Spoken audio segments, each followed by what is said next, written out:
So would you believe, babe, that it is raining in San Diego, California? We've had some bad rain over the last week for San Diego. So and it floods immediately and everyone freaks out. Everyone crashes their car. It's a freaking nightmare. And you'd think I'd be used to it coming from Scotland, but I hate it. Well, that is the perfect opportunity to talk about indoor training. Some of us hate it. Some of us love it. So in this episode, we're going to really do a bit of a deep dive into the ins and outs of indoor training on the bike or on the treadmill, or in fact, swimming. Lesley uses her Vast Argometer religiously. But it's interesting because you've always not minded indoor training. You actually quite like it. When I was younger, I used to hate it. And then I think as I developed as an athlete, I really understood the benefits of it. And then I actually kind of got a sick fascination with it. Almost that need for control, because everything is so controlled when you're indoors, was actually quite nice. And the way that I segment my training, we'll talk a bit about that later, it just kind of appealed to me. Well, it's funny because our athletes obviously many of them on the East Coast or in different parts of the world where they have to train indoors at this time of the year. But the question that I'm most fascinated is by what is it why some people love it and some people hate it. And some of the questions that we get asked quite frequently by athletes are things like, why is my power inside different than it is outside? Why are the watts I can put out often lower than inside than they are outside? It can be the other way around. That's one question. The other is, oh my God, how my bits are killing me after an hour. On the road, they're not so bad. Yeah, and why is that? And then also things like, how do I just can't go any longer than 45 minutes. How do I do longer sessions? My coach is setting me a 3-hour trainer workout. How do I do that? And what are some things I can do to make the time go quicker, right? Are there any psychological hacks that we can use to make indoor training a little bit more bearable if you're one of those athletes that really hates it? So on this episode, we're going to talk to a number of people. The first person will be Dr. David Bailey. You may remember Dr. Dave Bailey as he's the head of performance for Bahrain professional cycling team, the World Tour cycling team. And he'll have some really unique insights on the role of indoor training at the World Tour level, but specifically some of the differences, biomechanical and physiological and road feel differences between indoor and outdoor training. And I'll be asking him one of the questions that I'm most fascinated by is how much time on the trainer is equivalent to how much time on the road. In other words, if it's a 2-hour ride, can I get away with an hour and a half on the trainer? And then also on the treadmill, right? Talking about the biomechanics, the implications of that, because the treadmill is quite different, right? The belt moves and your recruitment of your musculature pattern is very, very different. So are there increased injury rates and things like that? And then Josiah, we're going to jump in with him. He's an incredible XTERRA coach as well as just general triathlon coach, a world... You mean Josiah Middaugh, the XTERRA world champion 11 times, XTERRA national champion, and an amazing coach as well. But he's going to talk about sort of building sessions, what he does with his athletes, the effects, what he's done indoors, because I've actually trained with him quite a bit, and even when it's nice weather outside, often he will train indoors just for specificity. So I kind of want to dig into some of that with him. And then we have the incredibly funny and charismatic Matt Lieto. You can't go wrong with Matt. He's always good value for money. Good lad. And he has now become a sort of legend in the Zwift circles, hasn't he? Yeah, he's done a lot of commentating and also riding. He just knows Zwifts inside out. So it'd be great to chat to Matt a little bit more about what he sees, obviously a former pro himself, and what he sees as some of the sort of really unique insights in platforms like Zwift to help those of us that struggle with indoor training or the motivation to train when we can't be outdoors. So we're really looking forward to it. Right, so without further ado, let's get straight forward. Dr. David Bailey, welcome back to our podcast. So, Dr. Dave Bailey, it is great to have you on the podcast again. We are ready to pick your massive brain about indoor training. Well, I know that, Dave, you are a huge fan of indoor training. I don't know that. I'm Absolutely, yeah. Well, some of the questions we have, we thought you'd be a great person to ask about this, because obviously we've been indoor training for many years. Our athletes do it. We set sessions indoors. Many athletes can't be outside. And we get the same questions over and over again about indoor training, that really, most of which are above our pay grade. And some of the questions are about, what's the physiologic load, or what's the effort load compared to an hour on the trainer versus an hour outdoors, and why is it so difficult? Why some people? So I guess the opening sort of gambit for you would be, what's the general role of indoor training for the athletes that you coach, or certainly riders at the World Tour level? Yeah, it's a good question. At the moment, it's not really that well used. I guess the last 12 months it was used much more than normal because of restrictions on training outside. But typically, unless they're injured or it's winter weather, or I guess the most common place it's used is in warm-up to time trials. But having said that, it's becoming more and more ever present. I think combined with last year and engagement on all these virtual platforms, and teams seeing that as a marketing platform, but also the technology underpinning the home trainers has improved dramatically in the last year. So, guys are more motivated to do it. I guess one of the biggest challenges with home trainers is the boredom factor. So nowadays there's so much more to do and get out of it than it was when you just had those 3 steel rollers in a dark garage or pain cave somewhere. So it's not a typical thing we prescribe or we use a lot with the riders, but it's becoming a little bit more well used now. And what have you noticed about the differences, from a physiological perspective? How does it translate indoor versus outdoor? Maybe just some, physiology sort of, an input on that. Sure, yes. One of the most obvious things is that you're not moving through the air, so you're getting hotter. You're probably indoors and it's warmer anyway. So the heat load on the body is higher than you would be riding outside, even in a warm country, because cycling, you really cool off quickly because you're moving through the air that much faster. And then you've got the need to be hydrated, and nutrition is more important. And you wouldn't think it because you're indoors. You don't think quite like that, but you're not physically going anywhere. And then of course there's the biomechanics of it. It's not a natural position. You probably don't realize how much your body moves around the bike when you're on the road. Certainly you don't sit in the saddle as long when you're on the road bike outside. So biomechanically it's a little bit more compromised maybe. And then when you're climbing out the saddle, of course, you can move the bike around, which enables you to generate more force more efficiently, whereas it's fixed. Although I know they're like modern home trainers, again, a little bit more adapted to allow that. And then one of the biggest differences is how the trainer replicates the road. And that's what sometimes a lot of people notice physiological differences. And if you take the really basic ones that you just put a wheel in a frame and it creates a resistance against the tire, and all the way up to like the current ones where you have these fancy things where you take the wheel out and you basically have devices that you can connect. I mean, they all try to replicate the road and try to replicate this thing called inertial load, which is when you're changing speed. So the best way to think of it is if you're climbing up a hill and you stop to do up your shoe, then it requires a lot of effort to get pedaling again after you stopped, right?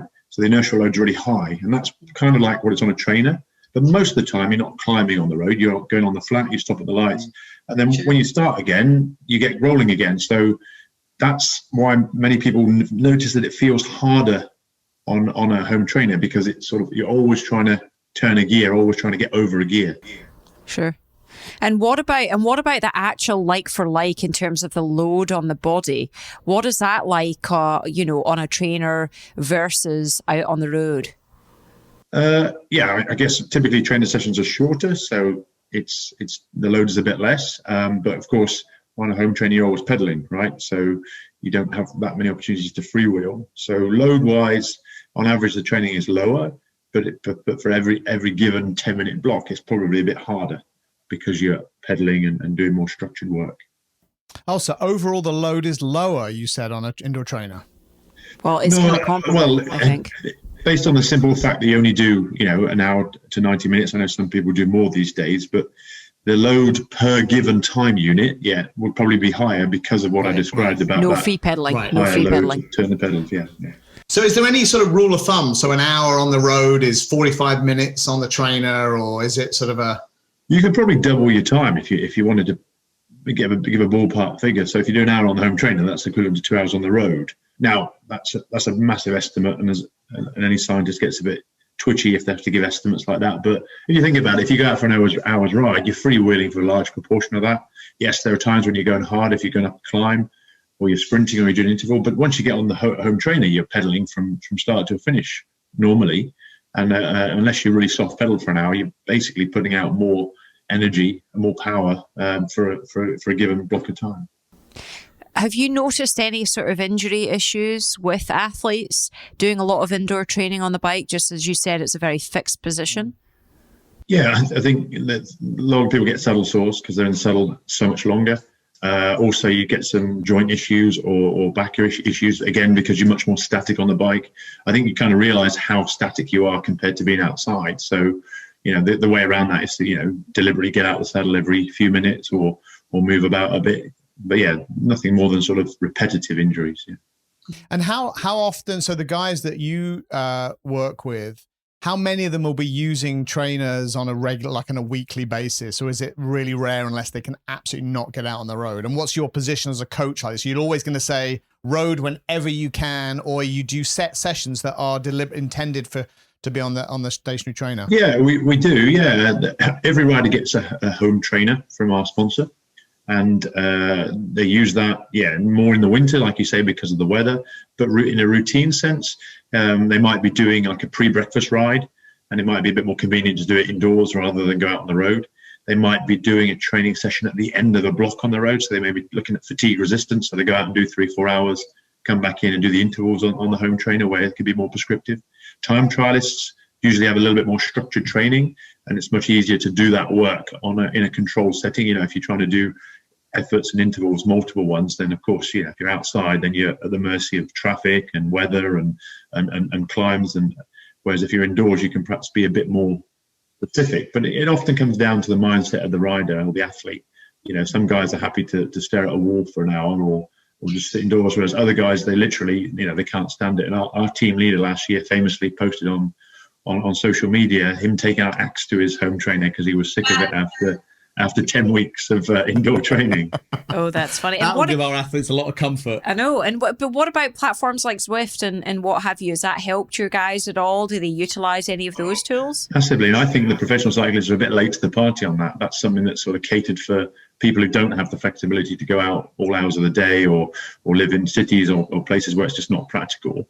And that's really, had massive growth and been boosted by this period of being locked down and not being able to travel and get outside. So yeah, our riders we had to do a lot of those races, virtual races, and virtual Tour of France and so on. And they all love it because they get their own kit designed for them. And then those that are into that gaming element, they really get into that.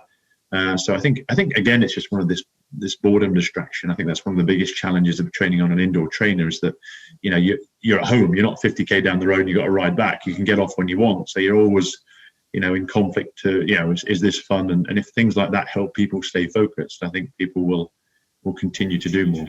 Right. And what about, obviously you've coached quite a bit of triathlon in the past, but what about treadmill running? They have obviously Zwift for treadmill and other platforms for treadmill running too, but have you noticed... He's a bike coach, you do know that, right? You've coached a bunch of running, you do a bunch of running yourself. Look at him. Does he look like a runner? Actually does. Skinny Malinky. Lost some weight, mate. The treadmill side of stuff, obviously it changes the mechanics. What do you feel about treadmill running? As Simon correctly pointed out, I'm not a running coach, but when we used to do running testing with the triathletes, running on the treadmill is quite, as I understand it, quite distinctly different to running on the track or on the road, mainly because there's no air resistance, a bit like being on the home trainer on a bike. So we used to kind of simulate that by always running it like 1% at least. And then, of course, the ground is moving on a treadmill as opposed to you. So the more air you get in your stride, the quicker you can run. So, but having said that, I know lots of people use it for speed work. And then, like with the home trainers in cycling, it's a backup plan if you can afford a treadmill at home to train indoors when the weather's not super. But running, I think, is a little bit more practical in most people's cases to get out, right? Sure. I got one last question about bike trainers, because this is probably the most common question that we get, is that assuming an athlete has the same power meter indoors and outdoors, so this is obviously assuming it's on, it's a crank-based system or something, They say my watts are so different indoors than outdoors. And my sense is it's usually that it's harder to get higher power indoors, although there are people who say the opposite. What's your sense of like power indoor versus outdoors? Yeah, I mean, on average, it can be between 10 to 20 watts harder indoors. And remember that power is a function of torque and angular velocity, so cadence, right? So like I described that, when you're on a home trainer, you're always trying to get over a gear just because of the nature of it. These better ones have these big flywheels that generate momentum, and then it's a little less, but it's still there. So you're basically having to push more through the pedal revolution than you might be on the road, and that's why it feels more difficult. But yeah, as a rule of thumb, you can say that, if you're trying to compare like for like, you could probably knock off as much as 20 watts when you're doing your intervals on a home trainer. I think there's probably some psychology in that as well, right? Because the sensory environment is very different. The distractibility, things aren't moving past you. You always get a sense that when you're moving faster, that's a motivational factor, isn't it? In a way. Exactly. Yeah. Exactly. Good one. Anyway, Dave, we thanks from Calpe, your hotel room in Calpe for the training camp. We thanks for taking this time once again to drop some knowledge on the XTERRA podcast. My pleasure. No, my pleasure. Thanks, guys. So we're really excited to have Josiah Middaugh on our podcast today. He is an XTERRA legend, as everyone well knows, and literally the nicest guy in the sport, isn't he? We're a lovely family too. Yeah, we've known Josiah for a long time. 2015 XTERRA world champion, 11 XTERRA national titles to his name. And reigning fat bike world champion. That's right. He just won that again, yeah, twice over. Yeah, three times over. Yeah. So, and he's got a wickedly amazing coaching business that's pretty prolific. In fact, he coaches with his brother Yarrow, and we've trained a lot together. We've hung out with him a lot together. He's a great guy, a wonderful athlete, and to be honest, just super chill. With some great insight. It's lovely not to be around a neurotic A-type personality like me all the time, isn't it? And if any of you had a chance to watch on TV the Eco Challenge, from the name of the actual program on Netflix a few months ago, the toughest race in the world. The toughest race. Josiah was in it in one of the teams, so it was we had a drinking game. Whenever we saw him, we would I would have a drink. So we're really excited to have Josiah on the program. Josiah, so wonderful to have you, the legend, on our XTERRA podcast. From snowy Vale. Is that where you are now at home? Yeah, it's a little bit less snowy this year, but typically we're under snow for a while. But I ran in shorts today. It was wild. What? Wow, mate! You've still got the raccoon eyes getting after it there. With a goggle marks, yeah, but not swim goggles, ski goggles. That's right. It's the raccoon eyes. So listen, I've got a funny story to tell you. Well, it's not that funny, I suppose, but in training, I actually went out and trained with you, didn't I, Josiah, for a solid month before Worlds. I think it was 2016, maybe. And it was pretty wild. You put me through my paces indoors. I couldn't believe it. This gorgeous weather outside, and you were so bloody training indoors. So you're kind of known for these legendary workouts with even, oxygen tanks and all this kind of hoopla beside you, because obviously you're at altitude. But we wanted to dig into sort of how you utilize indoor training in your own routine, but also in your coaching platform, because you coach a lot of amateur athletes, and you obviously utilize indoor training too, both on the cycling indoors, but also treadmill as well, right? Absolutely. It's always been a staple for my training, mainly because I live in snow country and it's pretty unpredictable for up to 6 months of the year. And so it's kind of been my go-to. And it started 20 years ago with CompuTrainer, and starting out and just learning to ride with power from the CompuTrainer, and then just realizing that structured, interval training on the CompuTrainer, and now any smart trainer, any indoor trainer with power is really, it's not a secret anymore, but it's a very important way to stay really fit early season. But then even like you mentioned, late season, when September, October hits, sometimes we don't know if we can get outside for our good training or how many layers we have to put on.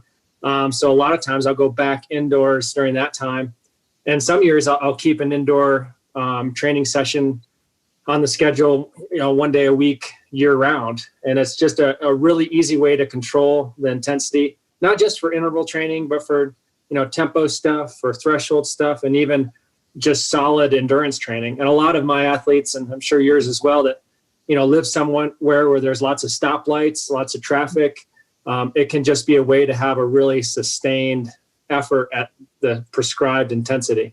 Mm-hmm. And also to be able to track their load, right? Just keep everything very concise, because obviously it's probably the same with you, but some of our athletes only have 8 hours a week to train, and so everything that they do really counts. And that you can lose a lot sometimes when you're outside, as you say, with the traffic lights, or if you're running, is it downhill, is it here, is it there, are you getting lost on the tracks? Specificity is difficult to achieve, right?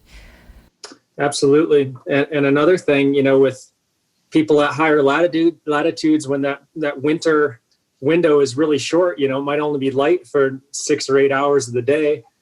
It's so efficient to get up. It can still be dark outside, but you can be on your trainer. Or it might just be too cold. It might be 0 degrees, it might be 10 degrees, 20 degrees, but that's cold to get a quality session in. So you can do it so much more efficiently indoors. And here's a question for you. What's the longest you ever spent on an indoor trainer on the bike? What's your I certainly don't have the record for that. I can tolerate 2 to 3 hours pretty well. Lots of 3-hour rides. I think maybe I've done a couple 4-hour rides, but nothing. Mate, you're a wimp. Than that. I bet Lesley's got me beaten that. You're guy. a wimp. I've done 5 hours frequently, and it was actually, it came about because I never used to do that much trainer workout, and it came about when I broke. I don't know if you remember. I broke my left wrist and right hand, and couldn't really do anything other than sit on the trainer. Anything. Couldn't do any worst few weeks of my life. He had to put my hair, take my scrunchie and pull my hair back. It was a freaking nightmare. Anyways, but I ended up doing all my training on 5-hour workouts, and I would do things like change my shorts and all sorts just to get through it. And then I don't know about you and your athletes, but certainly I segment the sessions a lot when I know they're training indoors. So lots of little bits and lots of types of intervals to keep them interested. Obviously we have platforms like Zwift and whatnot where they can get on a race, but if they don't, really breaking up, I'll have my athletes on their warm-up watch motivational videos like races or things like that on YouTube, and then during their workout make sure they've got a good playlist, and then they're warm down, watch a season on Netflix that they're into, and really kind of break it up mentally like that. How do you cope sort of mentally yourself with sessions? And then well, one thing, most of the workouts that I write are designed to kind of be time savers, so we're not, most of the sessions are 60, 75 minute range, but then, some of those endurance things, your tip on changing the shorts, I think is pretty critical. When you get a pile of sweat on you, and if you're riding for 3 hours inside, you get chafed in funny spots that you like on your tops of your thighs or where there's stitching on the shorts and on your beard from biting down on the handlebars, right? Yeah, but I think, getting up and stretching. I even keep a kettlebell next to my trainer. If I'm doing a real long session, I hop off and do a couple kettlebell swings just to get out of that static, acute hip angle, tight hip flexors, and kind of activate that posterior chain. And but for a majority of the workouts, they're fairly concise. We're trying to accomplish a certain goal in 60, 75 minutes. And so we're really focused on, doing that quality work and cutting out some of that junk. And so even some of the workouts, if somebody does have a opportunity to ride outside, this might be, okay, this is a 75-minute indoor ride. If you go outside, this is going to be an hour 30, hour 40, hour 45, because you're going to have more warm-up time, more cool-down time. You'll have to ride to a hill. You might have a little bit more time between intervals. Trying to adapt that a little bit. But for the most part, the indoor stuff is the time saver. You're doing the work and really easy to control. And you're kind of king for that just because, having such a big family, having your 3 kids, dealing with all that, plus your coaching business, plus your racing and training, plus your lovely missus work. So I think a lot of people out there can relate to that, right? It's like you've got 45 minutes, you've got 75 minutes, bang in something and make sure it counts. Absolutely. Yeah. And there are so many years, that I was very limited when the kids were real young, and I could only ride my bike for 4 or 5 hours a week. And so what's the solution to that? You cut out all of I call it garbage, but it's also a lot of the fun, easy long warm up and the social aspect of it. But you cut a lot of that stuff out and you just do the work.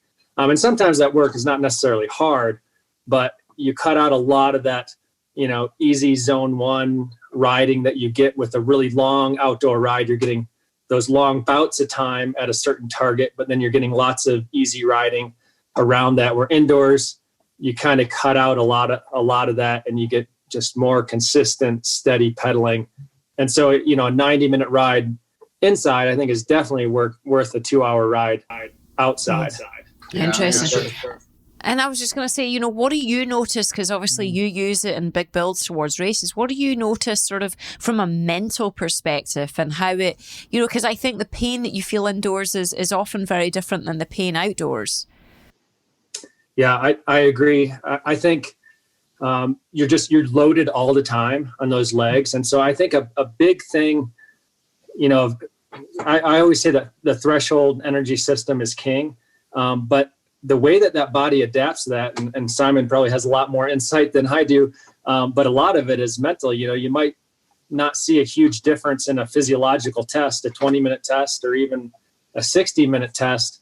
But when you're, hitting that energy system, and especially indoors where it's so controlled, a lot of it is getting, used to that, a certain level of discomfort, and that repeatability goes up, and how long you can sustain, a steady state output, like that maximal lactate steady state, where you might only be able to do it for 30 or 40 minutes. Now you can do it for an hour 20, hour 30.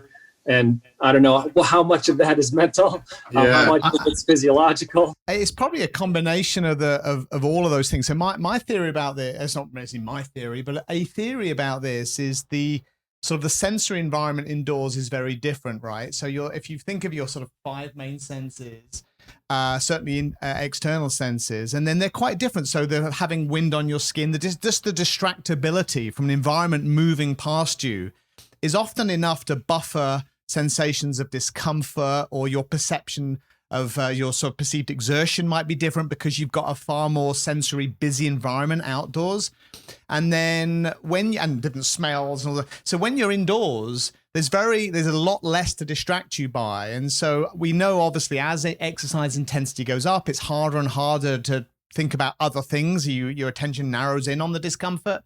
So I think at higher intensity, it might not be as big of a deal, but at lower intensity and just the sort of the plodding through it, people struggle. I think because they're so used to being a far more distracted. Their brains are sort of getting some interference. Also, as well, sort of the calming of the nervous system just by the tracking of the eye movement. When you foveate in, when you're indoors and you're focusing on one spot, you don't get that sort of the parasympathetic. Yeah, true. That may be also true. But there are some athletes, and yours might be the same. Just like we've got athletes, you put them in 2 buckets. They either don't mind or love indoor training, and others will say, give me anything but. I hate it. I can do 40 minutes tops. What's your sense of what determines which athlete you are? Is there any things that you've patterns? Attention span? I don't know. But I definitely have both camps, and even athletes that live here, they would much rather, commit to being a winter outdoor athlete than to be stuck on that trainer. And sometimes it's convincing them, like, okay, well, let's hit a certain energy system outdoors and let's use indoors. I know you hate it, but let's just do some steady zone 2, riding indoors or something like that. Or, maybe somebody has the luxury of picking and choosing days, and we have a little bit more of a loose schedule, and they're only going to ride outside and they will not commit to that trainer. I remember years ago, before people were really doing much indoor training, I had somebody say, I think it was an old cycling thing, that you should only ride the trainer for however many years you are old, or for minutes, So if you're 35, you should only ride for 35 minutes. That's all you can mentally handle, right? Oh my gosh, that's funny. But I think that's really changed, and I think that a lot of people, especially triathletes, have really come around to indoor training. years ago when I was working with Chuck Worster at CompuTrainer, his big challenge was road cyclists, trying to get them on the trainer, and the triathletes were the early adopters. And, same with a lot of the technology that we see. They're pretty open to trying new things. And then also if they see something that works for an elite racer, they'll adopt that strategy, where road cycling is really rooted in tradition. And, they'll travel somewhere warmer, or they'll layer up and, get out in the middle of the day. Or they'll only use their rollers, it's only rollers. It's no... It's interesting though, with some of my athletes that hate it or they love to get outside, I'll do a combo session. I'll say, hey, listen, let's do this. Let's do a little bit outside so you can get the fresh air and the enjoyment of it. Then come inside and we'll hit some short, hard intervals just so we're getting that load in the body. So you can do some great combo workouts. I think a huge piece now with any road cyclist is safety. A lot of people are pretty freaked out with road deaths and cars and mobile phones and all this kind of hoopla that the indoors is cool. Is kind of better for them. And then just that social community of things like Zwift and, getting people together, racing, tracking, numbers, metrics. A lot of that is easier to follow in real time now. And I think people really get quite addicted to that, don't they? Yeah, absolutely. I think they do. And what about your own, actually both of you, because you're off-road athletes, and I imagine if you, Josiah, you're like Lesley, much of your training is on a road bike as well, particularly indoors. But do you put your mountain bike on the trainer? I don't. I still just keep a road bike on the trainer. Not for any really good reason. Yeah. No, this is the same. Yeah, pretty much. I'm road bike, but my road bike is set up to be like the mountain your bike. Your position of your mountain bike, for sure. But a lot of off-road athletes, there are people that are coming from on-road to off-road are actually quite surprised at how much on-road training that either I do or my athletes do. Because again, it's that point of sort of creating the specificity can be difficult on a trail. So you want to make sure that they're hitting their fitness targets, and then getting them off-road to work their techniques and their different skills and their different movement patterns. So that's something I've noticed. But hey, another question. So about treadmill running, do you do much of it yourself? Do many of your athletes do it? And what do you think about treadmill running? In a very similar way to the indoor trainer, I think treadmill running can be beneficial for different reasons. I think for the mountain athlete, it's a way to work on leg speed and to simulate more of a flat run. Put at 1 or 2% incline and do more of those tempo runs or some interval runs on a treadmill, especially in the winter.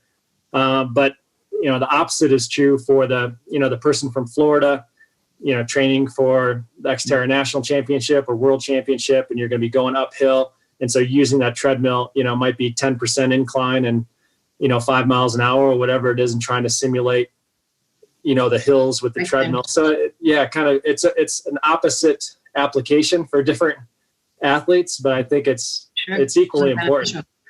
I've noticed myself personally that I started to do a lot of treadmill running off the bike as almost like a training partner for me, because ultimately when you bump the speed up, when you have to physically use your hands and put that arrow down, it is almost like a training partner pushing you so you can set targets and try and keep up with it.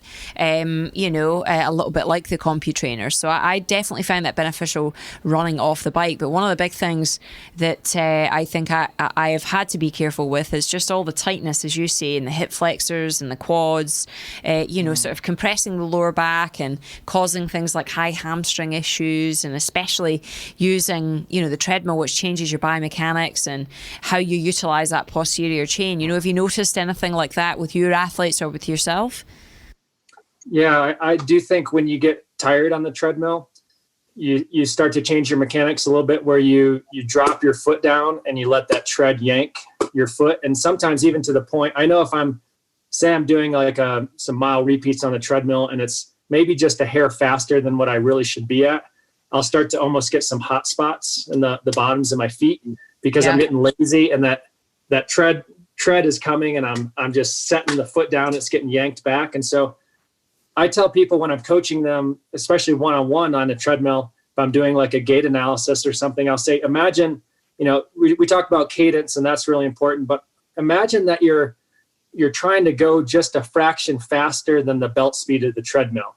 so that you're active, that the tread is coming like this and your foot is meeting that tread, at the same speed or even faster than that tread's going.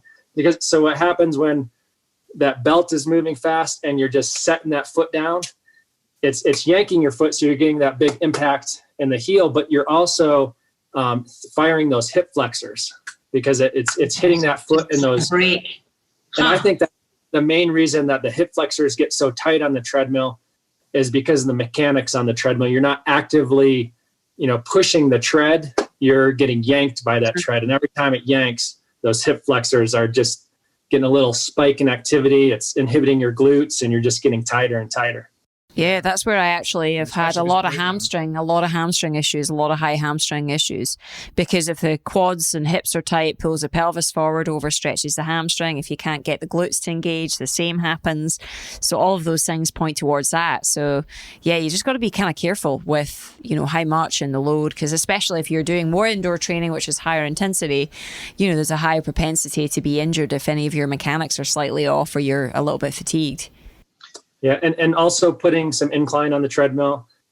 I have the same problem. I like to see that fast, minute per mile pace and a certain speed on the treadmill. And so I'm like, okay, I'll put a 1% grade on there, but I don't want to put a 2% grade. I'll be going too slow. But go ahead and put a little bit of incline on there, and that's going to help a lot with the mechanics of it. Interesting. And what about, so you and I are sort of known for Vast Argometer training, which is indoor swim training. We've definitely done some sort of sessions together, and I know that's benefited you. Do you use it much at all in prep for races or at the moment? Yeah, I think it really helps for open water stuff. That for me, for a non-swimmer, it doesn't.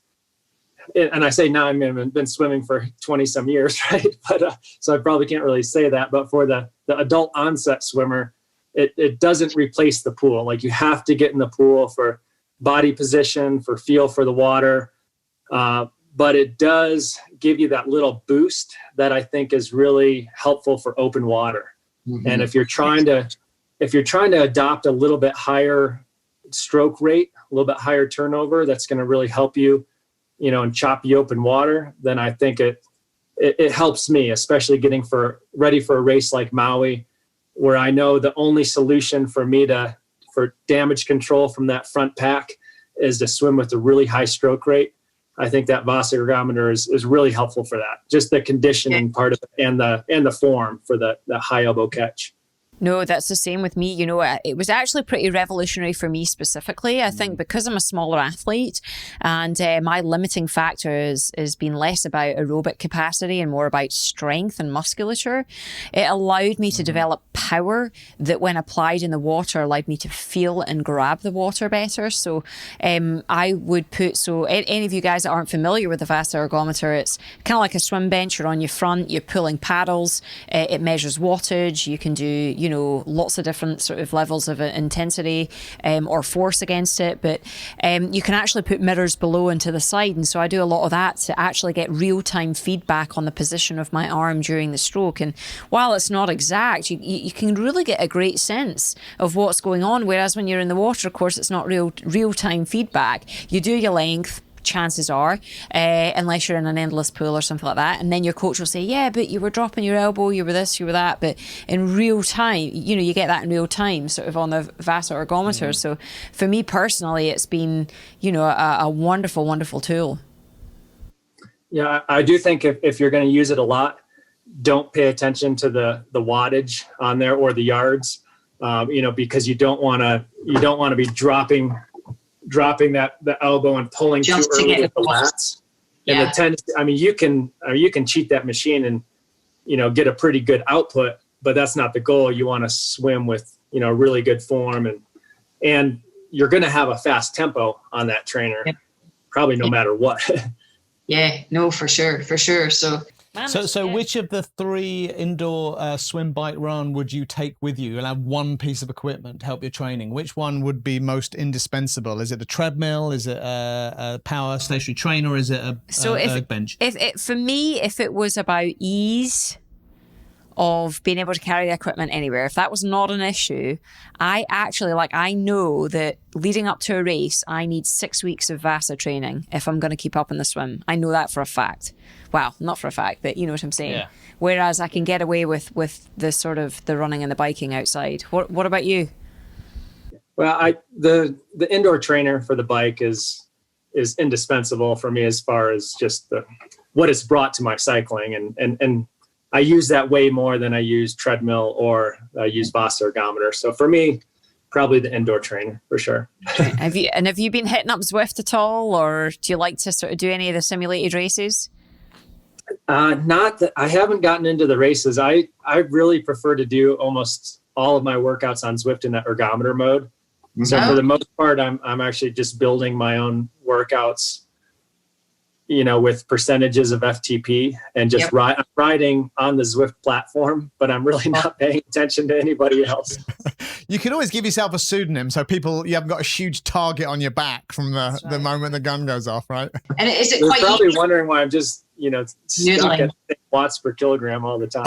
Oh, that's funny. Is it quite easy to program that kind of stuff in for workouts into something like a Zwift platform? Yeah.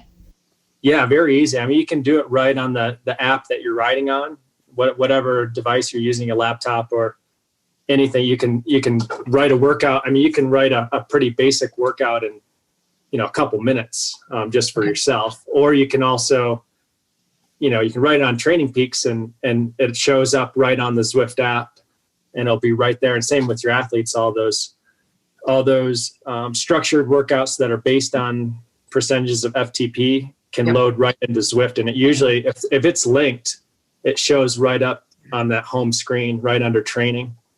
So that's kind of nice. Yeah, it's been indispensable, isn't it? Nice, mate. Well, listen, we're hoping to get out and see you soon. I want to do some snowshoeing with you. In fact, no, I want to do some fat bike racing with you. That's what I want to do in the snow. Are you not like world champion fat bike racer or something like that? That's right. Yeah. Oh yeah. Hey! I saw the pictures. That's right, mate. But there's no races this year. Is that right? No. So I just competed in Wyoming. So that was my third consecutive world championship. Oh, wow, shit. Congrats. Oh, mate, that's awesome. Well done. Yeah. So that was fun. And I always say it's not quite as much fun as it looks. That's my big selling point. That's right. That's right. Well, listen, thanks so much, Josiah. We'll see you soon. Thanks, Josiah. Thanks, guys. Good to see you. Matt Lieto, what a cool personality, charismatic, son of a gun, great athlete, was a professional. I don't think he still races professional triathlon, but maybe he jumps in here and there. Uber biker, an amazing story really from, sort of a bigger chap to losing lots of weight after watching his brother Chris Lieto dominating the sport and being inspired by him. Now he does a ton of kind of commentating on Zwift. He has his own podcast. So we'll be speaking to Matt specifically about Zwift and perhaps how you can, if you don't already use Zwift or a platform like that, how you can start to incorporate it. Where's a good starting point for you to be able to use it so you can get more motivation, feel as though you're around a crowd or a group, even though we're in the midst of a pandemic. So I think it'll be a great conversation. Matt Lieto, it's wonderful to have you on the XTERRA Podcast, mate. Thank you for joining us. Well, I'm delighted to be here. It's been a while since we've seen each other. We were teammates way back in the day. God, I know. Trek K-Swiss, that was a while ago. All white uniforms. Not very good when you shit yourself and train in a racing, is it? Was that like 10 years ago? No, how long ago was that? More than that. I mean, 2010 maybe. Wow. That's right, 2011 I think I came on. But one resounding memory I have of you, mate, was at XTERRA Vegas, West Coast champs way back. God damn it, seriously, we are... Wait, come on, I've got to tell this story. Doing this already? Come on. 2013, I caught you on the bike, didn't I? You were so that is a low blow. That is a low blow. You just looked at me and you just went, are you kidding me? Totally. I will say, I have no problem getting beat by any woman, let alone Lesley. I've been past. The others were world championships, but been beat by Marinda Carpre, Chrissy Wellington, and you. Those are the three women that have beaten me. Brilliant. Oh, that's the other people. Good company. Good company. Yeah, I will say the other two beat me on bad days. I was still fifth at that race. that you beat me at, which was, I was like, man, I'm doing really good. And she's just killing me. It's awesome. Yay! You know, she cheats, right? She takes shortcuts. She has lookers and. That's right, mate. That's right. I figured as much. But one thing I loved about both training with you, being on a team with you, racing against you, all that good stuff, is just your personality. You have this kind of verve, this joy for what it is that you do, and especially being outdoors. And I think that that's pretty cool now that you've moved into the whole indoor training Zwift platform, just how you've reconciled that in your head. Like, tell me a little bit about that journey between outside being everything and indoor being the Antichrist to now, sort of utilizing it and loving it. Yeah, I mean, I will say I always had to train indoors living in Bend. I've been here since 2003. And, I got my time outdoors in the winter because you just couldn't train outdoors, right? So I'd be skiing and doing other stuff and kind of taking a break. But when it came down to training and getting ready for the season, I always had to ride a train if you wanted to put the time in, right? You couldn't just avoid it. And it turns out like my best races when I was doing that, like I was first off the bike twice at Ironman Oceanside, and one of the times I hadn't ridden my bike outside. So it's like, well, clearly this works, but it didn't change my mind then because it was still so boring. I had to I think I watched like Sons of Anarchy, that terrible TV show. I watched 47 seasons of that crap while I was trying to train for 70.3 in Ironman racing. And it was always just so painful. And I think you summarize it well. I did think Zwift and indoor training was kind of the antithesis to what I loved about cycling specifically. Like triathlon's a little bit different, right? Because you're not racing. You're not a triathlete as a hobbyist. You're racing if you're a triathlete. There's no people that identify as triathletes that don't race. So you're always preparing for an event, right? Where cycling, I think, is more of a lifestyle. And I always kind of thought of myself and cycling specifically as a place where I found adventure. And generally, if it was up to me, I found adventure with friends. So going to Zwift or going indoors is that is the opposite of finding adventure. But what I found over years of when I started actually getting on Zwift, I was training for Dirty, was it previously called something else? It's now called Unbound Gravel. And that race, you have to put a ton of time in. And for me to be able to do that in the winter, I was riding indoors, and I realized that keeping my training up indoors with the distraction of Zwift, which is totally different than that Sons of Anarchy thing, is you're actually engaged, just like riding outside. But I was really fit. So when it came time where I could do adventures, I could go do them. And it turns out I am all about the experience. I don't care if I'm first or last. I'm the least competitive athlete you'll ever meet. But I like feeling fit when I'm out on my adventures. I don't want to be the person at the back that's struggling, right? So I think the indoor training I use as a tool to supplement when I'm going out doing those big days. Like today I rode Zwift for an hour hard and then went backcountry skiing for 4 hours.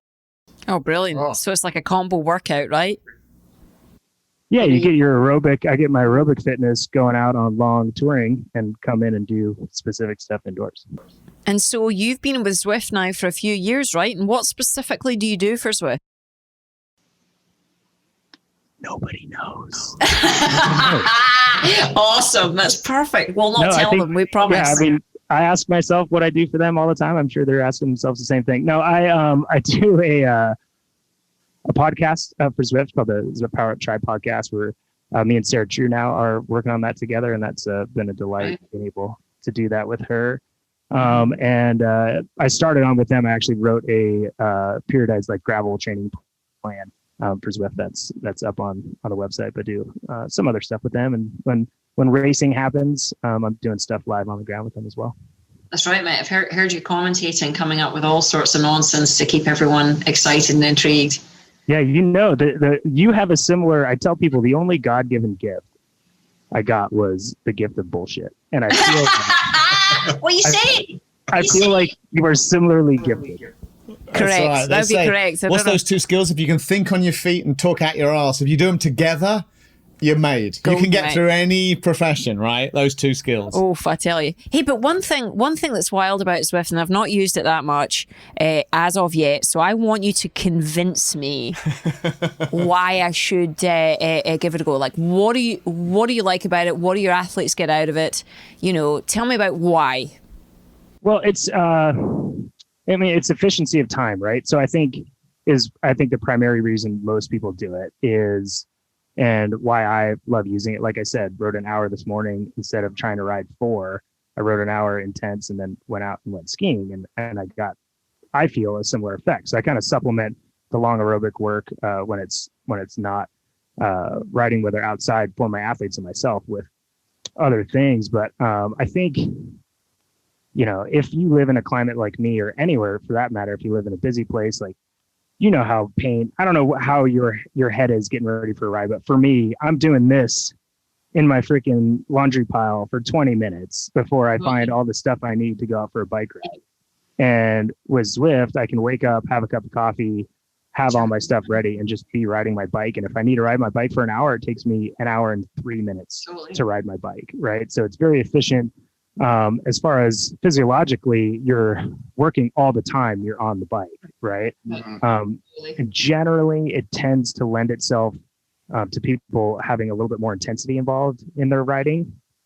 I will say that's a lot of reasons some people initially say they don't want to ride Zwift, is because they hear you get on there and it's a race and everybody's racing each other. But yeah, man, if you go out on a bike on the road and 100 people pass you, you're going to race everyone. If you are, then you've got to check yourself, and there's something else you need to do first, right? Absolutely. So what I do and what I have my athletes do is, you know, we do specific work when we need to, like actual workouts. But I also, like, there's so many different types of terrain.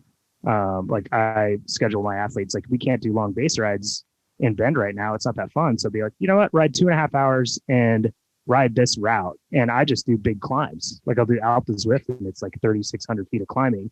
So I do it at the effort I know I need to, in like a base type effort.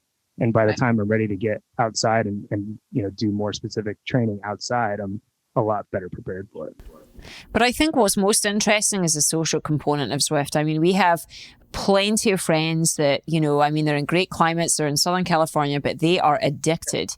They love getting on there with their buddies. There's always someone on there to do it with. And I think that lends itself to the sort of, you know, the psychological impact of, you know, doing stuff on your own versus doing with others, right? Yeah. And you can talk to other riders, right, during the session? Yeah, you can message on the platform, and you know, other people will ride or whatever. But it's really easy to set up group workouts and group rides to be able to get in and do that with your friends. And yeah, I think you're right. Like, you know, anytime you want to, you give somebody a thumbs up as they raid by and encourage them. And there certainly are races and group rides you can jump into. Like I did, man, I've done some in the last couple of weeks with the guys from Zwift, and I'm just getting throttled. But every time I'm in there, I'm like having fun because I'm riding with Jordan Rapp and he's razzing me because I got dropped on a climb, or, you know, when I had a couple of bad injuries in the last few years, and getting back on the bike, like isolated during recovery. And there was 1 week that I was back on the bike and I could only ride like 20 watts. That's all I could ride. And I'm on there feeling sorry for myself. And like, Luke McKenzie rides by, who's an old training partner. He's come out to Bend a lot to train, and I'm like, dude, hold up, let's ride together. And he like rides 25. Oh, that's awesome! So cool. Yeah. Right? Oh, that's so fun. The reach socially is greater because you can, you know, socialize or interact with people across the planet. Right. Well, plus as well, I mean, just the gamification of exercise in general. I mean, you can talk to that side, can't you, from a psychological perspective? Like, how does it, like, because there's a lot of gamification in Zwift, you know? Yeah, I mean, I think it's that, but the main thing, you know, one of these core psychological needs that we're born with, there's only 3, but one of the most important is this need for affiliation, right? For relatedness, to interact. And everyone knows the accountability factor. If you show up, someone's going to knock on your door for a run in the morning, you're going to be up versus it's just you on your own. And so even though that you're in a virtual environment, it's still really motivating. I totally get that. And the fact that you get these little sort of unplanned encounters on the road, it makes it even kind of more fun, right? You never know what you're going to get. Right. No, totally. I mean, I think, and it's been a while, but like a few weeks ago, I was riding and Jan Frodeno comes by. I'm like, oh, I'll get on his wheel for a little bit. That'll be cool. And, of course, everybody else is trying to do the same thing. So, Yeah, he's got. But how many amateur athletes can do that in their sport, right? I mean, this is pretty unique. It's not like, hey, let's go, like, really, I mean, can you simulate with, a basketball player or a football player? I mean, cycling, you really can do like for like. I mean, because it's not skill-based, it's kind of power output. For sure. And what's cool is they've actually set up some group rides specifically, since I brought up Jan Frodeno had Frodissimo Fridays, where every Friday, and I think it started out of a lockdown situation, but he's extended it and does it periodically, I believe still, where he is like, I'm riding on Fridays at noon. Like, all y'all join in. And there's like 1,200 people riding with Jan Frodeno, and they're texting him and messaging him. And it's pretty cool. So for those athletes who have been sort of maybe living under a rock and have heard of Zwift or thought that they should try, what do you need to get started?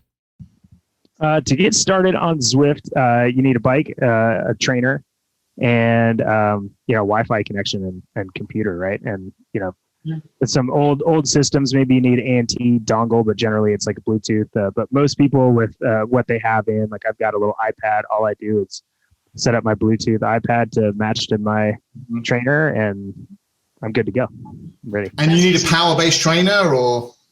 You don't necessarily, but you do need to get the best experience, a power-based trainer.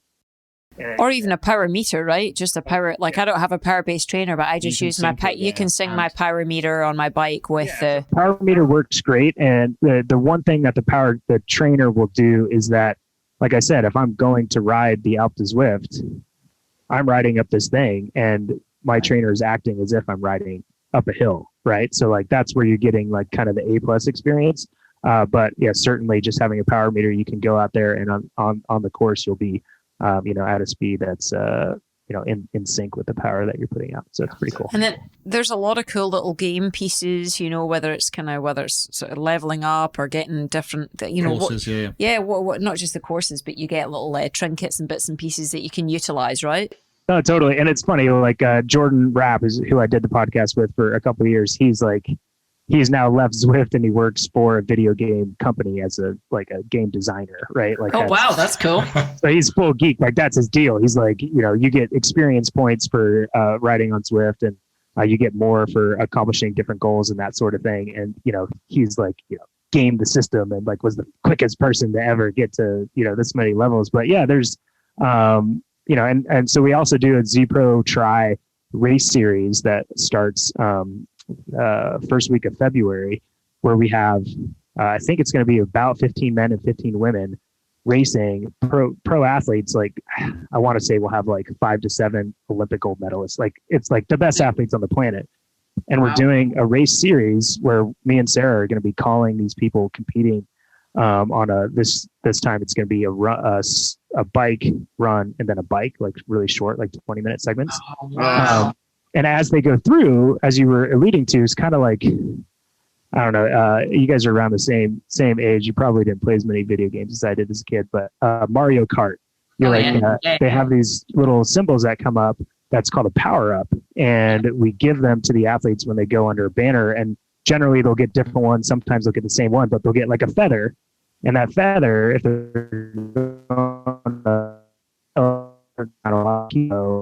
and add that, basically, or make them lighter, essentially, like their watts per kilo go up. Or they'll have an aero helmet. They press that button, and that'll make them more aerodynamic than everybody else for 15 seconds. So, like during this race, where it's world championship level athletes being like, whoever has the most power wins. No, there's like a dude that's like, no, I'm using the feather power up now, and he wins because he's just better at playing the game. So that's brilliant. That's really cool. And what about Zwift Etiquette? I mean, for the newbie who maybe want to start racing, what other do not ever do this when you're on the platform? Are there those? I know, putting in a wrong weight. Well, okay, that weight doping. That's not good. Yeah. Weight doping. I would say that's pretty much it. In general, I mean, clearly, the message board is open to everybody's on there. So like, just being a jerk is not it, right? Like, which I clearly have trouble with, as Lesley would imagine. But yeah, I would say the weight thing. But in general, what's cool about the Zwift community is it's very encouraging in general. Like I did this race a week ago, and this guy almost got dropped a couple times, and it's this group of like 20 people, and every person is like, come on, Dave, you can do it. Like, hang in there. Like, so in general, it's pretty positive, and there's not much you can do wrong except, put yourself in as 50 pounds lighter than you actually are. Right. So not just like wheel sucking for an hour and a half or something. Yeah. I mean, it's probably similar to being on the road. You'd see me do an extra interval if you were sitting on me for no reason. But And what about the running app? We've spoken all about the cycling, but obviously Zwift Running is a big deal as well. So how successful has that been relative to the biking? Yeah, it's been good for sure, and I think it's continuing to grow a lot percentage-wise. I think it's growing even quicker maybe than triathlon is. You'd have to ask those looking at the numbers closer than I am, but. Again, especially during COVID, like people are looking for distraction. People can't go to the gym as well. And, that's not why we at Zwift want people to come on the platform, is out of necessity. But like at times that brings them in and they realize, like my prejudgment of why I didn't think I was going to like this or this wouldn't be useful for me was totally wrong. And now they're on, right? So I think, running is, I haven't run on Zwift only because I've had injuries. I'm not able to. But when I was training for triathlon in Bend, I certainly had to put running on the treadmill in, certainly in the winter. And then I found that my foot speed was so good because of that. And running hills, like I would still in the summer go into the gym and do specific workouts so that I could get my foot speed up. And you can focus on your form. And, there's certain things, it's very repetitive. So you have to, I'm the guy on the treadmill who's like doing like side jumps and like doing weird stuff to make sure it's not super repetitive. But so you got to watch out for that because it's stationary. But it's in general, I think it can certainly, it surprises people how much it adds to their efficiency in the time and training, but then specifically like actually improving as an athlete. I'll bet. And in terms of, off-road athletes coming onto the platform, I mean, it seems like there's actually been quite a crossover. I mean, you're doing gravel races and all sorts of hoopla, mountain bike stuff, right? Yeah, for sure. So yeah, they've built in some steering capabilities and, different bikes, different manufacturers making sure their gravel bikes and all that are on there. And again, I think a lot is just people have found it's a way to connect with their social group without having to go race. Like, there's a series that Payson McElwain does.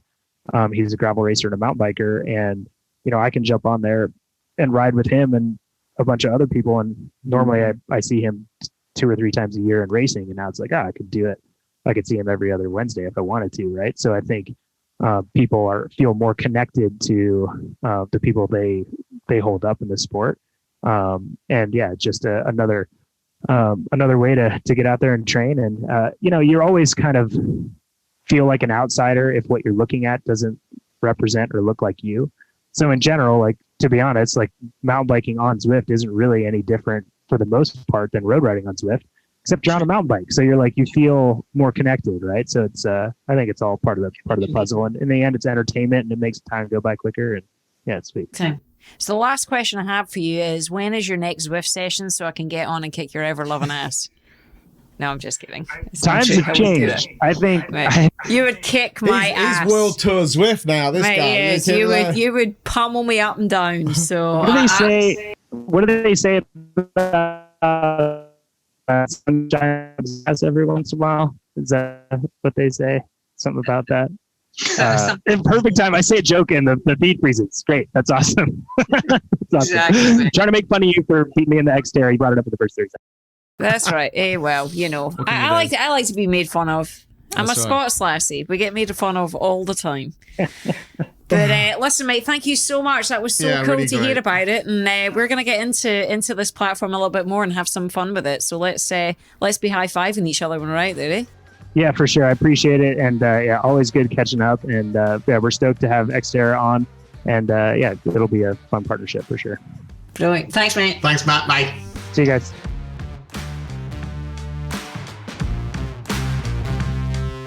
We hope you enjoyed today's podcast. And if you like what you heard, be sure to subscribe. If you want to learn more, head over to XTERRAplanet.com. There you can register for your next off-road race, learn more about this podcast, and find some amazing gear. If you have questions or comments, you can email us at podcast@xterraplanet.com. And if you're interested in learning more about how to master your brain for endurance sports, we've written a book. It's called The Brave Athlete and is available everywhere they sell books. And we even have an audiobook. In fact, we narrate it. Yes, that's not exactly a great selling point.